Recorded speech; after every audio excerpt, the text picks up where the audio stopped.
But the crazy thing for me, Ron, was that all of them were ignoring the fact that where was Disney harmed by this?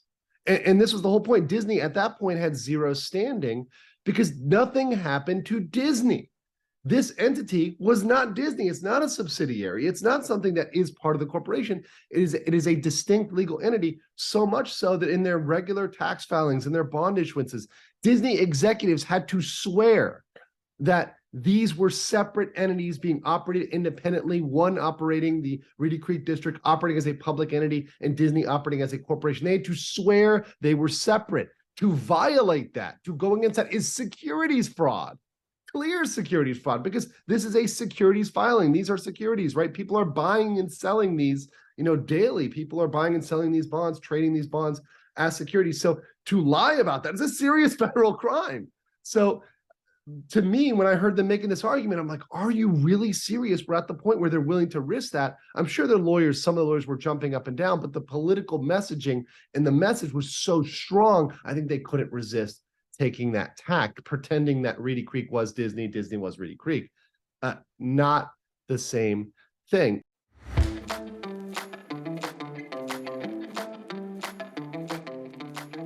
Hello, culminators. A little while ago, actually, was probably sometime, well, it was during the Johnny Depp Amber Heard trial. I don't really know, frankly, when that was. At my age, time really begins to distort tremendously. It just seems like a few days ago, but I got to know a bunch of these wacky law tube guys, as well as, of course, I already had a friend who made a point of not wanting to be associated with LawTube, and I don't want to talk about Rick because he never talks about me. Actually, that's not true. Andrew Esquire has a fantastic channel. Hey, what's your channel called again? Legal Mindset. Legal Mindset. Over 100,000 now. He passed that magic mark, which means that he is. I'm talking to a very wealthy man here. Talking to a man of considerable means. But nonetheless, he still deigns to explain things, and I would love to get more law tubers on the show. But Andrew really hit me in the gut with a recent video that I actually had the opportunity to mention when I did Timcast a couple weeks ago. Much appreciated, Ron. And it just was right there for me, and boom, about the kerfuffle over Disney's special colony in Florida. And it happens that Andrew knows wherever he speaks. It's not like Ron Coleman. Ron, can you comment on antitrust? Or how much time do I have to learn antitrust before the show goes live? Andrew knows what he's talking about. So welcome to the show. Thank you very much for coming on this beautiful Independence Day season, this fantastic 4-day weekend when we are recording this. I think, by the way, we should have a 4-day weekend. I'm going for there should be a 3-day weekend in every month, which we're pretty close to now, probably, and a 4-day at least once a quarter. It's so good. It's so good for everyone concerned. But I digress. Andrew, what's the story? How you doing? No, I'm doing great. I'm having a great time here. As you guys know, and as everyone knows, of course, I'm coming to people from across the ocean right now. I just recently relocated. I was in kind of home basing out of Korea. Now I'm spending a little more time in Thailand. There's a lot larger expat community here. Just had a fantastic barbecue at the joint U.S.-Thai military base. So that was actually a really fun experience talking to some of the old vets there. But and you're still practicing? You're practicing law from there?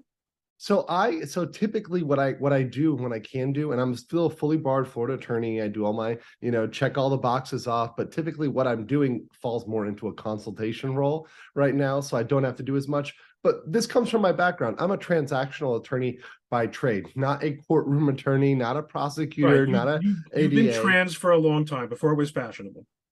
Yeah, so much before. That took him a couple beats, but he picked up on it eventually. Yeah, I got it. Much before that, we were dealing with restrictive covenants, we're dealing with statutes, we're dealing with all that sort of stuff, because I was dealing with large property deals in Central Florida. I went to the University of Florida for law school, and when I came out, my best opportunity was working in Orlando, Florida, for a mid-size-ish law firm that actually had a lot of old boy connections. One of our largest clients was Universal Studios. I make no, hiding about that, right? That was one of our firm's clients, and I did do work for Universal Studios, particularly in their creation of their new theme park, which is going to come very, very soon, the Epic Universe theme park.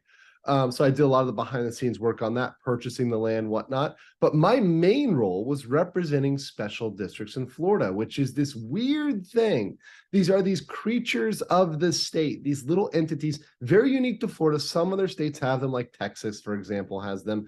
And even Illinois has them. But the law there works differently. The law in Florida, very transparent, lots of sunshine law, which is where you get all those lovely Florida man stories.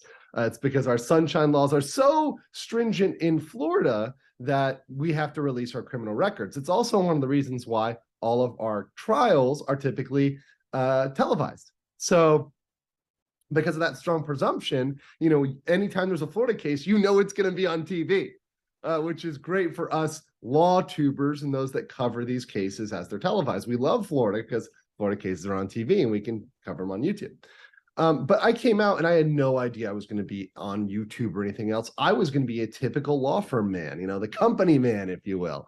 And I had no idea what that meant. I was, fresh faced. I had no family that were lawyers. I really had no one telling me the reality. Yeah, a lot of lawyers had the story. And particularly, I think it was even harsher because I think of our generational thing going on right now, whereas I was coming in as a young attorney, promised that the older attorneys were all going to go retire. They were all going to go, check out and whatever. And I was going to quickly move up to partner because there really wasn't a middle level. There were very young associates and very old senior partners. Of course, fast forward 7 years later, and of course that didn't happen. They were saying, okay, well, when I really looked at it, they're saying, okay, we're going to die in the chair. We're not retiring. So my focus was special districts. So I would go to these meetings of these special districts, like a city or a town or whatever, and I was their man. I was their counsel. So was there a particular reason that you were aware of why Florida had this unique special districts jurisprudence and policy? So people don't understand this, but Florida is really other than Alaska's its own creature, but Florida was really one of the last frontiers. It was, especially on the East Coast, it was the last state to be developed. So Florida, if you look back to the, even the 20s, 30s, 40s, 50s, 60s, compared to other East Coast states, Florida was relatively undeveloped. And there was not a lot of infrastructure in place for companies, for businesses that wanted to come down and build in Florida. So as a way to do that, as a way to offset the fact that Florida was relatively undeveloped, special districts were a great vehicle to say, hey, look, you go in there, you build it, you're going to be under the auspice of the county or the state. If it's big enough, like Disney was, you're going to be under the auspice of the state. So you go in there and build it. We're going to give you some level of control, but it has to play by certain rules, right? You're a government, so you have to play by government rules. You're not a private corporation. So for example, one of the things any government knows is you issue bonds. For example, bonds are used to build roads, pipes, pavement, all sorts of infrastructure. They got to be tax-free. They got to be tax-free bonds. And there's certain rules about those, certain federal rules, like they've got to be for a public purpose. They've got to serve the public, not just the interests, the private interests of a single private corporation. So this is a very important principle, and this is something I applied all across Florida as these large real estate development companies, and I can name them, it's no secret, things like, Mattamy, Tavistock, Pulte, D.R. Horton, big companies that do residential, commercial developments would come in, they would create these special districts, they'd build the stuff, and that area, which is specially benefited by that, pays a little bit more in taxes. So these communities have a little bit nicer roads, they've got nicer pavements, they've got nice parks, so they pay extra, they have a special assessment on that area to pay for those extra things they have that they wouldn't otherwise have if they were just Joe Schmo in that county. Kissimmee, and really Osceola County is a great example in Florida, in Central Florida. Anyone who's ever visited Central Florida, who's gone to Disney World, for example, has driven in perhaps on US 192.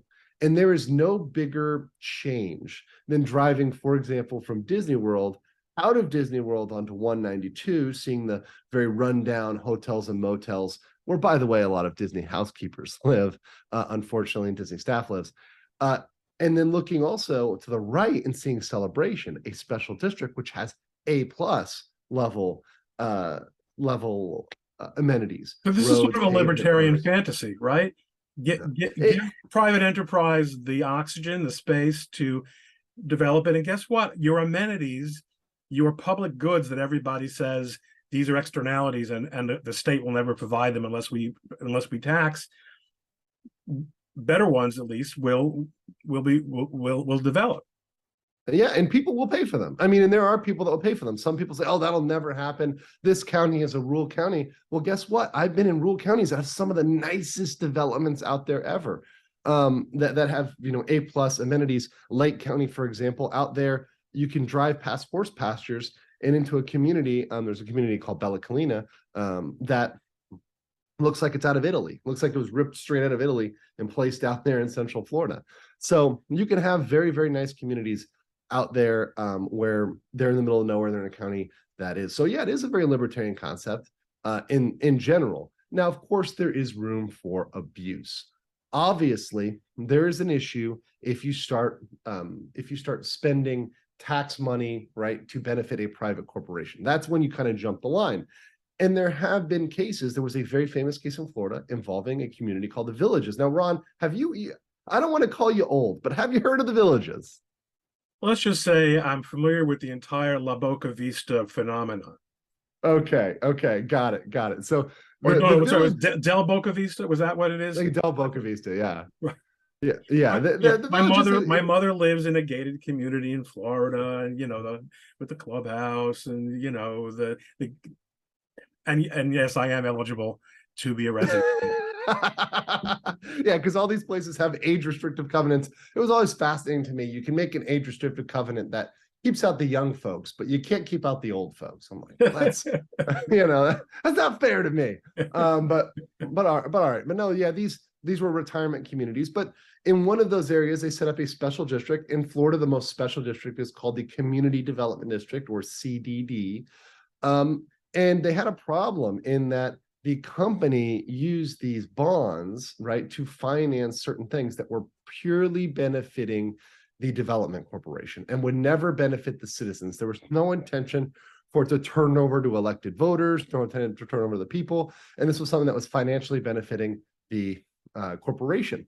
So they actually had to refund those bonds. They actually had to buy them all back, right? So these were millions of dollars bonds. They had to buy them back and reissue them as taxable bonds, which cost a bunch of money after the IRS came down and looked at that huge event, huge scandal, reset the law. And really everyone in Florida, myself included, who's been doing this for the past decade has said, hey, we need to stay far away from this. There's no way. What year was that around? The Villages case, 20 years ago? I believe that was about 15, 20 years ago. And I can just really quickly look that up, but I believe that was about 20 years ago, 15, 20 years ago. You could say it's probably pretty accurate. But that being said, this was a big thing everybody knew about, right? So everybody knew about the Villages. They knew to avoid that. And by the way, special districts have been around for a very long time, but they've been modernized. So there was a huge modernization effort in the 80s, 90s, even early 2000s, adding new legislature, which added transparency requirements, reporting requirements, auditing requirements. And I say this to zoom back to Disney. Disney was created in their special district, the Reedy Creek Improvement District, was created in the 1960s. None of this legislation that was created in the 80s, 90s, 2000s, to kind of clean it up, to regulate, to make sure they're reporting, make sure there's transparency. None of that applied to Disney because theirs was created by a special act of legislature, which was passed through the Florida legislature. Now, that's not unique. They're not the only one. There's other special acts of legislature that have created special districts, but Disney was unique in that they had such crazy powers. Let's take a break here. Sure. It's the 60s. Yeah. So the frontier is still that much frontiery. Yes. Disney has been successful in California with Disneyland, yes. And now they're coming to the wild South and saying to Florida, we can make you the next California, which at the time was a good thing, right? We're prepared to buy lots and lots of that Florida swampland that everyone gets conned buying, but we've got the money to really do something special and make Florida matter, not just for the old Jews in Miami Beach, but for regular Americans, for everyone. Okay, so Yeah. so they're taking a certain amount of risk, and they're not only a certain amount of Yes. prepared to make a major investment. Yeah, and I will say this, to give them a special district completely merited.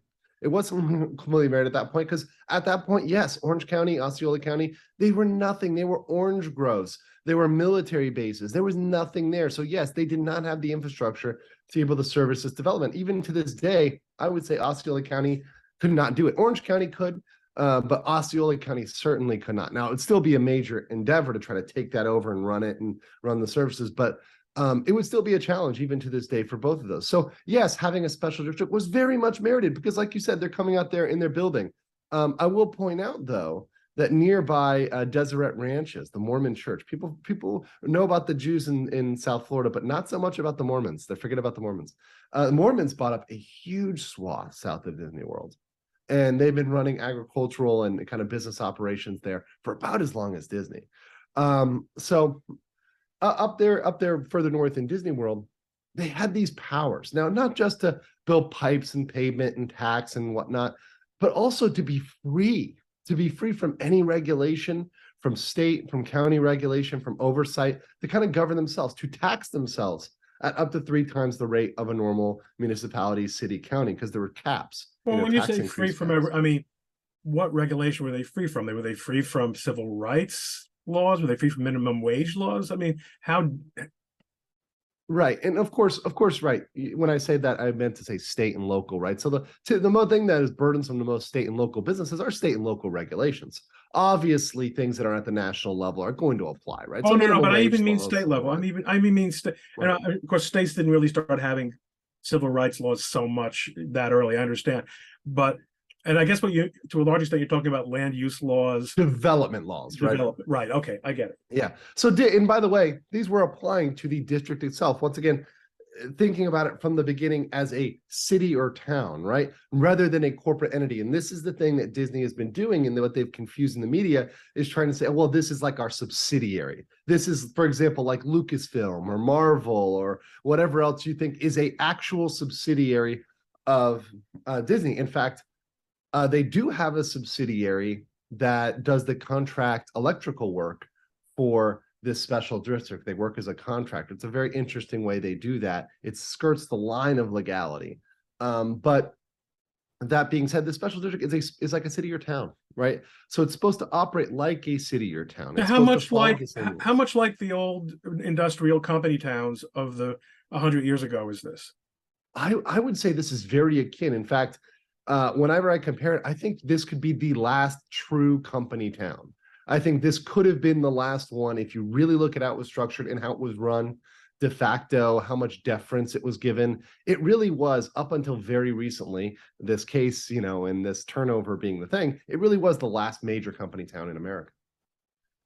It's something you still see perhaps in other countries, but certainly not in America. So they had weird powers. They had powers to build a nuclear plant, airport, and to have eminent domain beyond their borders, which is insane, something that no other special district has. And frankly, most cities or towns, are very careful with that. They typically try to annex stuff before you're exercising eminent domain. So if a city wants to, for example, condemn a property that's just run down, they're going to annex it first. If it's in the county, in the unincorporated part of the county, they're going to annex it and then they'll do it. But Disney has this power to go out and say, no, we want that. We're going to get that. And did they ever use that power? Oh, in fact, yes, they did. So while I was working in Orlando, I was representing a neighboring special district, and they absolutely 100% threatened us with eminent domain to take our property to build a road improvement. So yes, they didn't plan to do that. They said, we are going to expand our boundary. We're going to take that and we're going to make it ours. And we said, like hell you are. You're going to have to negotiate with us because we say this property is worth millions of dollars. And then you get in the old just compensation thing, right? The whole just compensation argument. Right, a takings. So I spent the better part of 2 years negotiating across the table on behalf of one of my special district clients against Reedy Creek.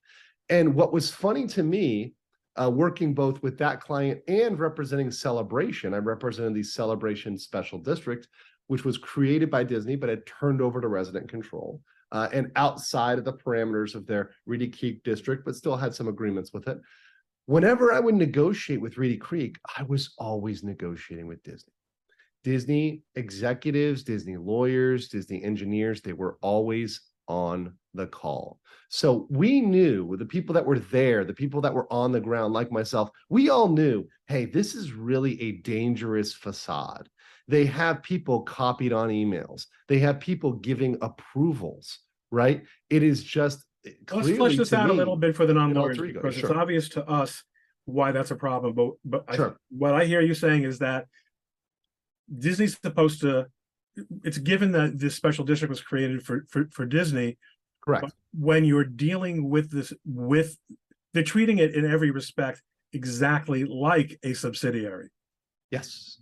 So it's not being run the way municipalities typically are, but it's being run like a business unit of the Disney Corporation.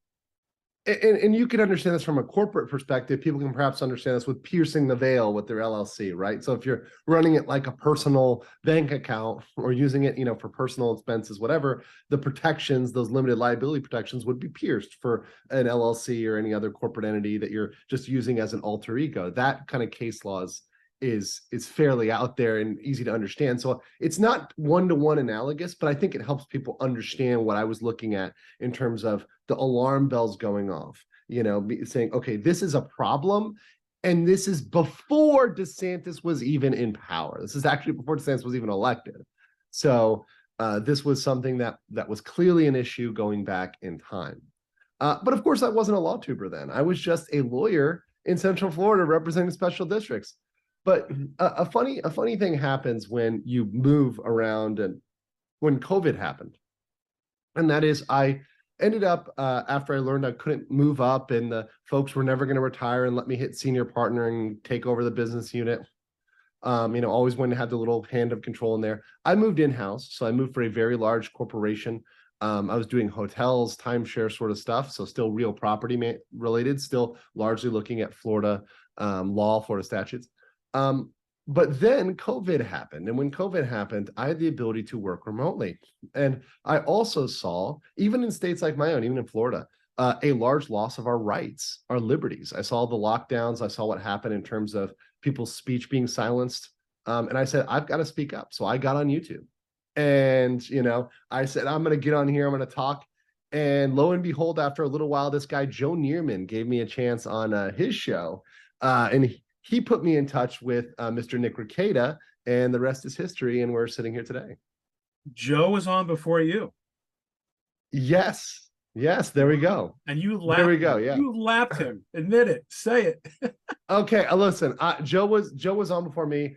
And despite the fact that my subscriber count has pulled ahead, I think that is a vanity metric. And in fact, a lot of times if you look at people's views, you can see, hey, look, they've got 1 million subs, but they've got 2,000 views on this video. What does it really matter? Joe has actually become kind of a legendary figure in the sort of small circle that we're talking about. It's true. Joe is very successful. I owe a lot of respect for Joe. He's still my good friend. I used to do a stream with him every other week. We go back and forth. I've been traveling, moving around, kind of changing my format. So we haven't done those recently, but very much a lot of respect for Joe, and Joe is good at what he does. He's absolutely made for this. And frankly, Joe has the personality for it to be very successful, which is why I have a lot of respect for him. I remember when he was doing it in the backseat of his car, because his wife didn't want to. I mean, I have to shut like 4 different doors when if I do one of these from home, because my wife doesn't want to hear it. She doesn't even really want to think about the fact that I do them, and I'm not even streaming. This right, mere podcasting. It's just a possibility of being on camera and being loud and hearing stuff. Yeah, sometimes the glory of being single is lost on me. But thank you for the reminder, Ron. But no, it was something that came up, and now, of course, we're here, and it's been here. I'm here because of wonderful people like yourself and everybody else who's kind of done a service to me in having these discussions. We've talked not just here, we've talked on other channels, we've talked on other places where we've come together and we push against each other, we challenge each other, we pick each other's brain, and we are having honest conversations about the state of things. And I think when this really came up, what I was really interested in was that I saw a lot of my friends and even people I liked, like, for example, Robert Barnes, initially having a take on Disney that was different than mine. And perhaps it was because I hadn't made a video yet and I hadn't really put my videos out there and kind of made the word. But this whole stirring up with DeSantis, and perhaps you can speak to this, Ron. I think at first, when this first came up, perhaps it's because of the DeSantis versus Trump stuff. Perhaps it's because of a gut reaction when any you say the word First Amendment. But there were a lot of folks, even on the right, that when they first heard about this, they jumped to the conclusion. They just rushed to the defense of, oh, this is an infringement upon business. This is an infringement on speech. Let's take a step back and talk about this, because you and I both know what you're talking about, but the audience might not. Perfect. I think we were having this discussion 6 weeks ago. Everyone would, because it would be fresh, but it's receded. So it'll be back, I'm sure. Let's rewind here real quick and give a little quick refresher. Rewind, right? So back to where people would say this would start would be the Parental Rights and Education Bill. But I just want to say that Reedy Creek is an entity. This government or corporate kingdom or company town, this has been something that has been on the chopping block for decades in Florida. It has been highly debated by politicians on all sides of the aisle, including even their Democratic allies. Actually, Orange County, the local county, was going to sue Reedy Creek over their charter, saying, hey, this is unenforceable. The way that they're acting in 2023 is not permissible. The way they're interpreting their exemptions is not permissible. They owe us more impact fees, taxes, etc. Well, they actually came to a settlement with Orange County and said, hey, don't sue us for 20 years and we'll pay you this money. So they, did that. They bought it off, but that was lifted. That 20 years had passed now. So they were up on the chopping block again. And it was only a matter of time before someone somewhere challenged them on something. It just so happened to come following the, let's say, dust up over the Parental Rights and Education Bill. And I will refer to it by its proper name because, anything else is a propaganda name. And of course, for a little refresher, this was the bill that dealt with the— Don't say gay, right? Yes, sure. Don't say gay. I mean, which also spurs the anti-grooming bill, right? So either one is equally accurate, in my opinion, other than the Parental Rights and Education, which is the legal name of that bill, which involved the class curriculum for kids K-3, and talking about any sort of sexuality as part of that curriculum, right? Whether that's any sort of color of the rainbow, right? Including normal sexuality. And by the way, as a kid who grew up in Florida, I'm from Miami, Florida. I grew up there, went to public schools. I didn't hear about any of that stuff till at least 5th grade. So just so you know, that was something we didn't have to have as a discussion growing up in Florida when I was growing up. No, and I think it's an important point here is that, and I said this is what I actually a point that I made on. Yeah, I mentioned that I was on Tim Pool, but that forget about heterosexual, homosexual, and other sexual. Mm-hmm. Young children really have no reason to be discussing sexuality. Young children, I understand in high school, okay, but young children have a natural discomfort and a healthy one with sexuality. There's a reason for that. And there's a reason that parents in normal times, before the bizarre distortion of social mores, protected children from that. Regardless, men, women, that's why we have movie ratings. It was understood the young children, all of a sudden this discussion we don't have to have. But okay, so that's now, that all of a sudden, I guess, brings these this bill, which has been rolled over and the subject of debate for many, many years, all of a sudden people get interested. And DeSantis, of course, sees a political opportunity. Yeah, and I'm not going to say that my videos influence this, but I did put out a videos on Reedy Creek being problematic and something to be looked at even back then, right, when this was dusting up. And I've done videos on Reedy Creek before, kind of explaining how it is problematic in terms of special districts in Florida. So I've done that. I've put that out there. And it turns out that, hey, they pass a bill. The Florida legislature passes a bill signed by Ron DeSantis to sunset 6, not 1, but 6 different special districts that were enacted by the state before a certain point in the 60s, at which there was further special district law that was passed, further jurisprudence. So say, hey, we're going to sunset these 6 districts, not just Reedy Creek, right? But 6 districts. So Reedy Creek inclusive, of course. But so they're not saying we're going to bring these 6 districts into alignment with our current special district model. We're going to sunset them completely. These territories, so to speak, are going to revert back to local municipal control. Yes. And the way that works under Florida law, and of course, this was the big people jumping up and down about the bonds back then, which they quickly went silent about once it turned against Disney. But they were jumping up and down because, as you said, they would revert to the city or the county, wherever they are. So people were worried, okay, well, some of these have outstanding bonds. What's going to happen? Well, anybody who knew, like myself, got out there and said, no, well, what happens under Florida law is these bonds will revert to the county, and the county has the power to create a new special district, a dependent special district. So when a creature of the county that levies taxes specifically on that area. And Florida law only allows those liens to be attached to that specific property. It does not allow it to become what's called a general obligation of the county. If you learn from, this is a basic thing on the bar in Florida, but you learn the difference between general obligation bonds and revenue bonds. A general obligation bond can become the general tax obligation of the entire county. So the taxing power can be forced to be increased, right? The tax level can be forced to be increased to pay for these bonds. These were revenue bonds. Revenue means it's guaranteed specific revenue from specific property. And because of that, they never would have turned over. Of course, the Democratic allies, the mainstream media, the spin media, not knowing this, nobody knowing Florida law, everybody kind of just going out of all over the place with Not contract knowing law and not you know. caring. I don't want to say or not caring, because I'm sure they didn't know. But it's the actual, I mean, look, in general, journalists don't understand law. But they certainly weren't interested in the reality or the history or the policy. They were interested in a narrative opportunity.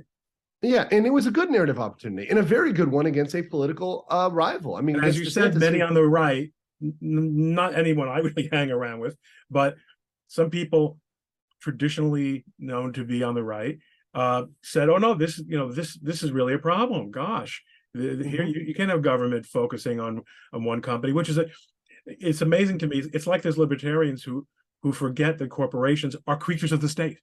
Yes, but the crazy thing for me, Ron, was that all of them were ignoring the fact that where was Disney harmed by this?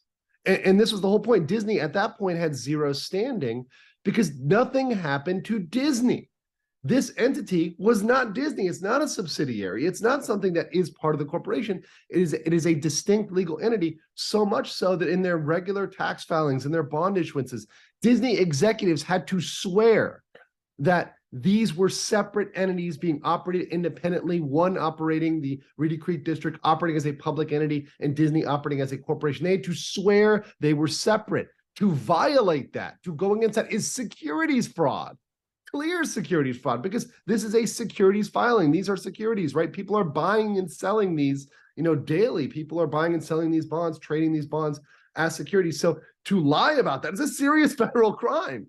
So to me, when I heard them making this argument, I'm like, are you really serious? We're at the point where they're willing to risk that. I'm sure their lawyers, some of the lawyers were jumping up and down, but the political messaging and the message was so strong, I think they couldn't resist taking that tack, pretending that Reedy Creek was Disney, Disney was Reedy Creek. Not the same thing. And of course, this First Amendment argument, the speech argument, was brought up even then, right?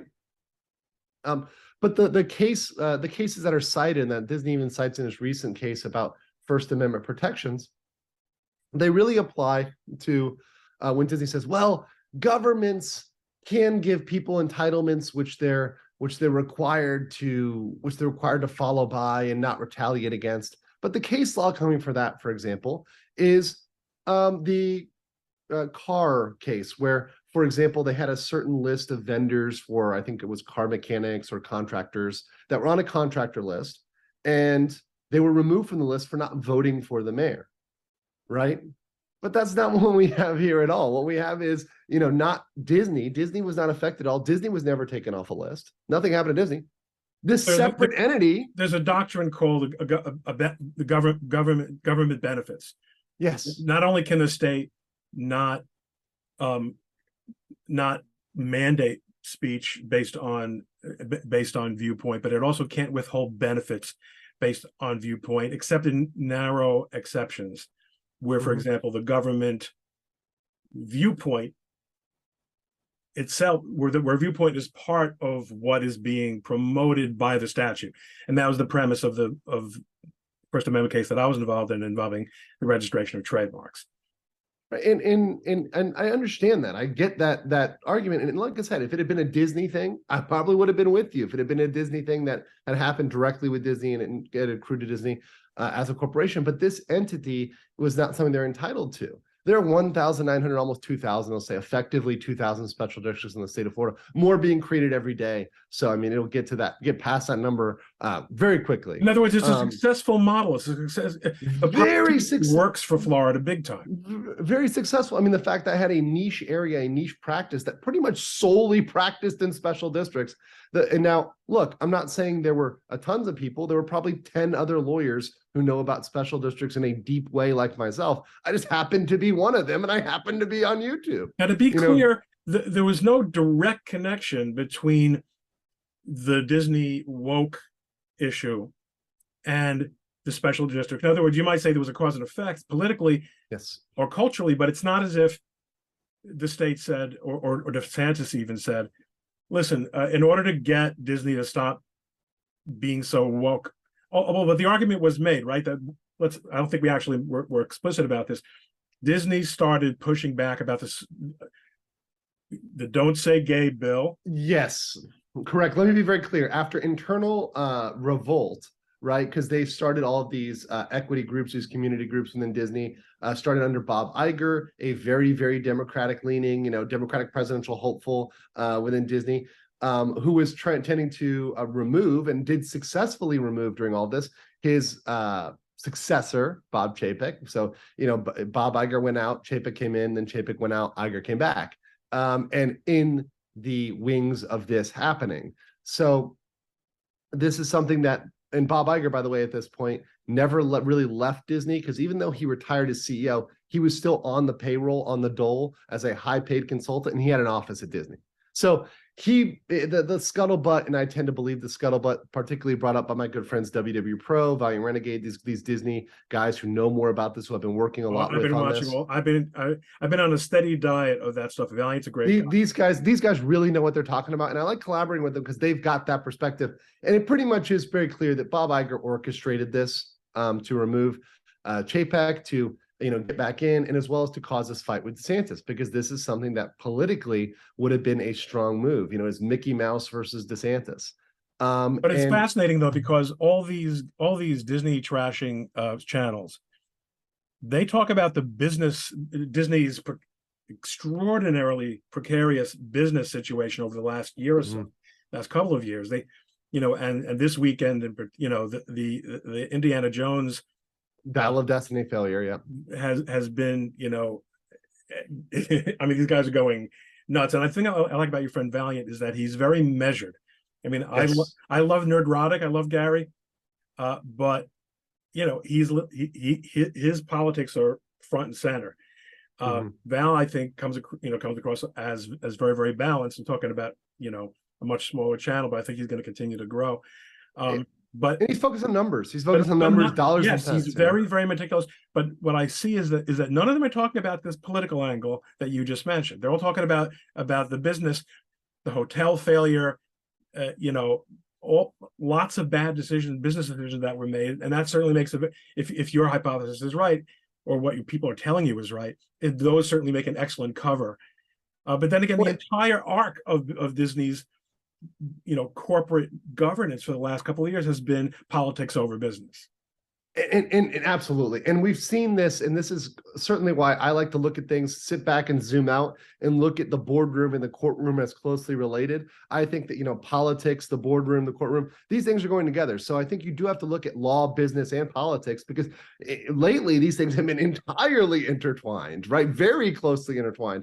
So I think it does miss something if you just zoom in on one and don't look at all the others, which is why I do like looking at it at that angle and bringing that to the table when I talk to these people, saying, hey, look, there's a political and a legal side of this, which you need to incorporate in this analysis, because these things are not going on in a vacuum. A corporation, and I know this because, once again, I worked as in-house counsel, they're looking at everything. They're not just looking at one thing. They're zooming out and they're looking, okay, what's the political fallout when we do this?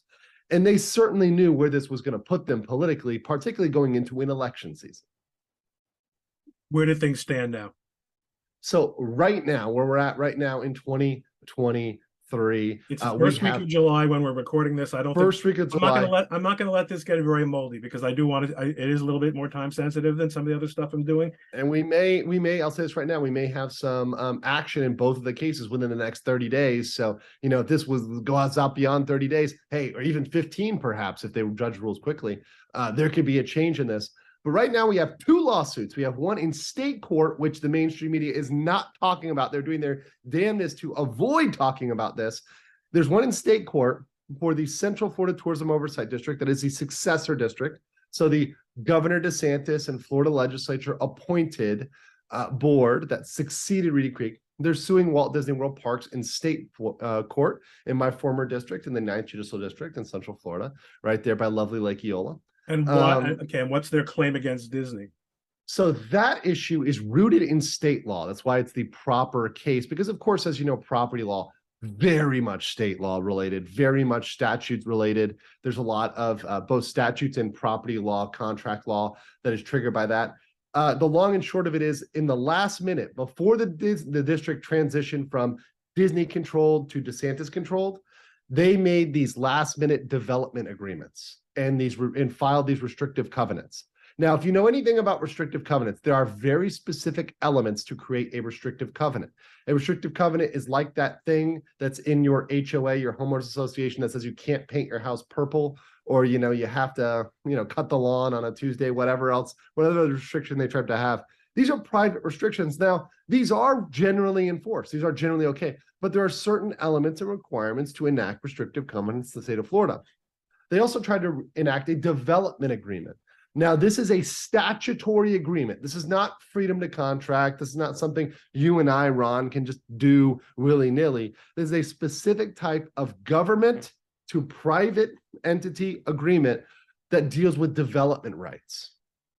And development rights are what allow businesses to build. So, for example, if you want to build a bunch of hotel rooms, you need to have the development rights or the keys to build those hotel rooms. You have been granted permission by the local government to develop that. So up until... So that's like a certificate of need for a hospital? Sure, exactly. It's like you have to have the permission to build what you want to build there. People are familiar with zoning and everything else. It's similar, right? You need permission if you want to build a industrial plant to build it. Sometimes you can't build it. Sometimes, it's in the wrong area, whatever else. So Disney wanted to grant itself all of these development rights. Now, these development rights are typically held by the government. And there's an important reason why they're held by the government. They're held by the government because the government is typically maintaining things like conservation land, like environmental offsets. They're paying for that. Or whatever they may be. Yeah. If you believe that there ought to be regulation of anything, right, presumably the government is acting in the public interest. We're a little bit less naive about that now than it might have been in earlier times, but that's the government's job. And that's the job is different.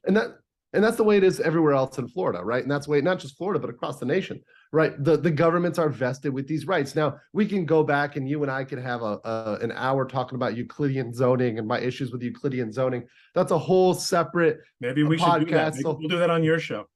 Yeah, I'm happy to do that on my show. I've done my share of land use actually. And it's interesting. It's very fascinating. I think Yes. people don't understand how this affects you in your day to day. But that aside, right? Those arguments aside, right? And us getting ultra libertarian and wanting to build our seasteads and everything else. Although I think Ocean Gate will kind of put a little pushback on the seasteads.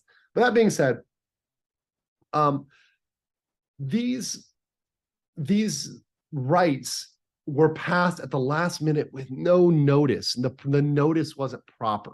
It wasn't according to the statute. And these things have to be done to the T, right? Or they are what's called void ab initio. It's not some Harry Potter word, guys. This is a legal term, void ab initio, as if it never existed, right?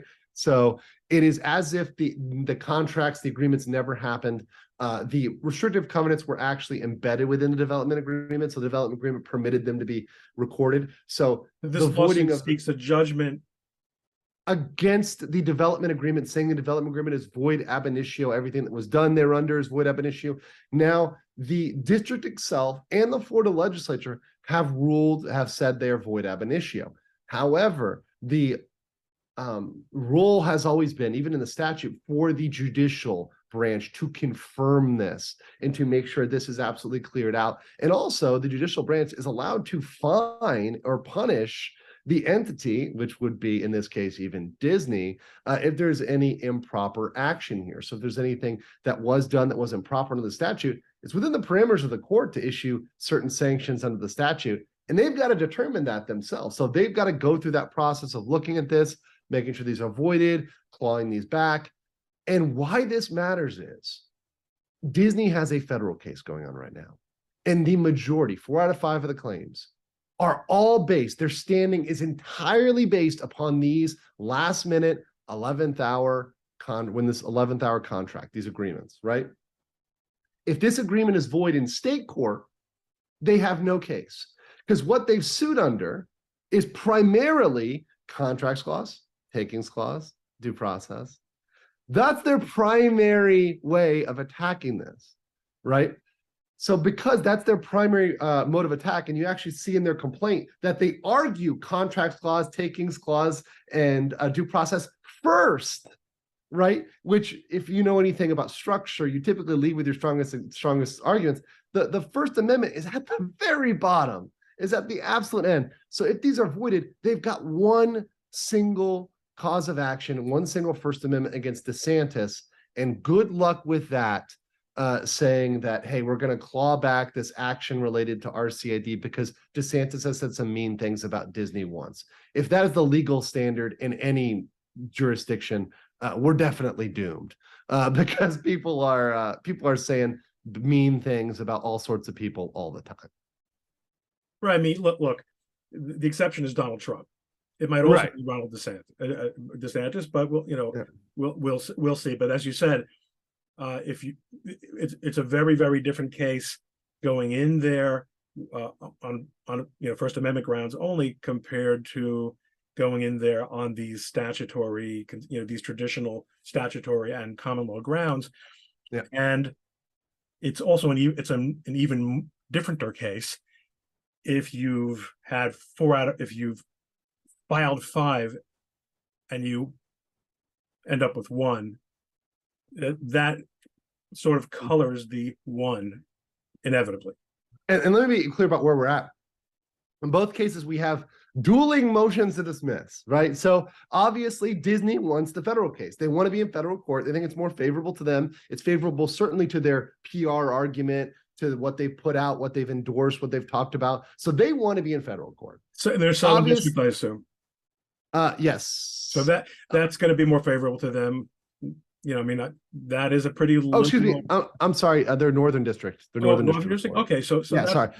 And they've already had, to be very clear, they were going to get a judge, Alan Walker. They're going to have a very liberal leading judge who ruled against DeSantis repeatedly in the past on COVID, right? Who made several comments about him on COVID. In fact, he made comments on the record about Disney being a per se case of discrimination or retaliation, et cetera, in his hypotheticals, sua sponte offering that up as an example. So he recused himself He denied their motion to remove him, but then he proceeded to recuse himself over a third cousin or something owning a couple shares of Disney stock, which came out to like $300. Yeah, wink, wink, nod, nod. So he wasn't so confident about what the 11th Circuit would say about his bias. Yes. He nullified it by coming up with a cousin.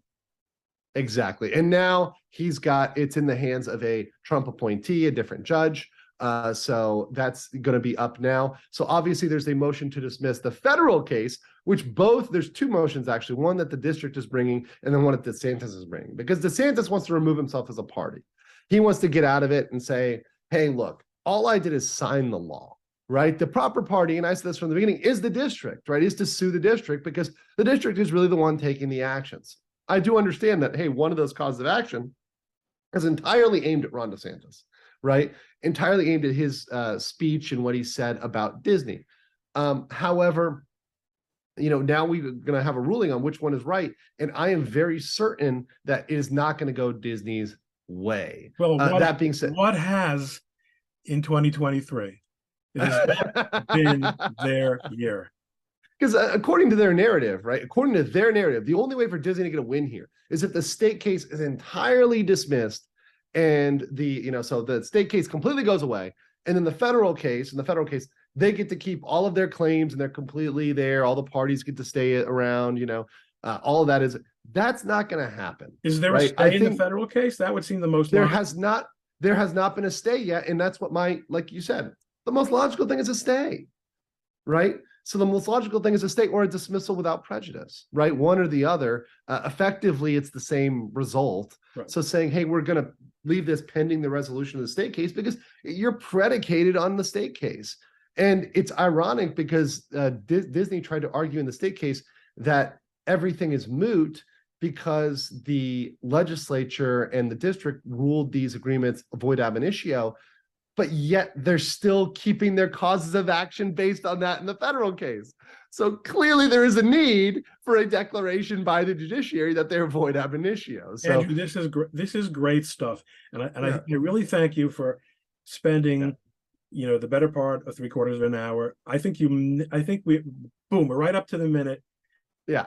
And I have a much better understanding now of what this is about.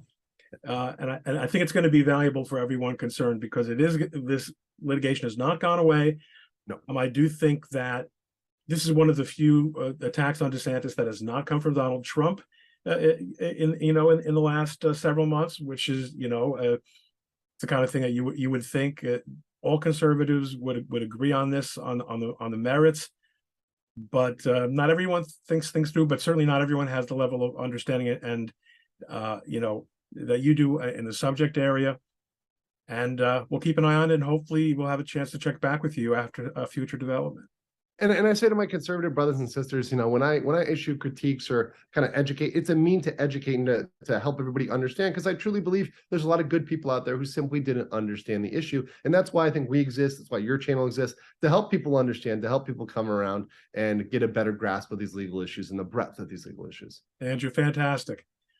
We'll talk soon. Legal mindset, everybody. That is, we need to open up space between Andrew and Joe because Joe does have an attitude.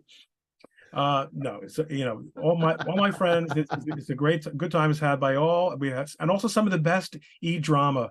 Last year, not so much now, but it'll come back, I'm sure.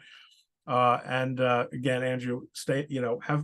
I'm sorry that we can't meet in person in the foreseeable future. I don't have any plans to be in Korea, but I'm sure you'll be around. I'll be back stateside very soon, and I hope to make a quick stop somewhere where you're at whenever I'm back. Keep that in mind.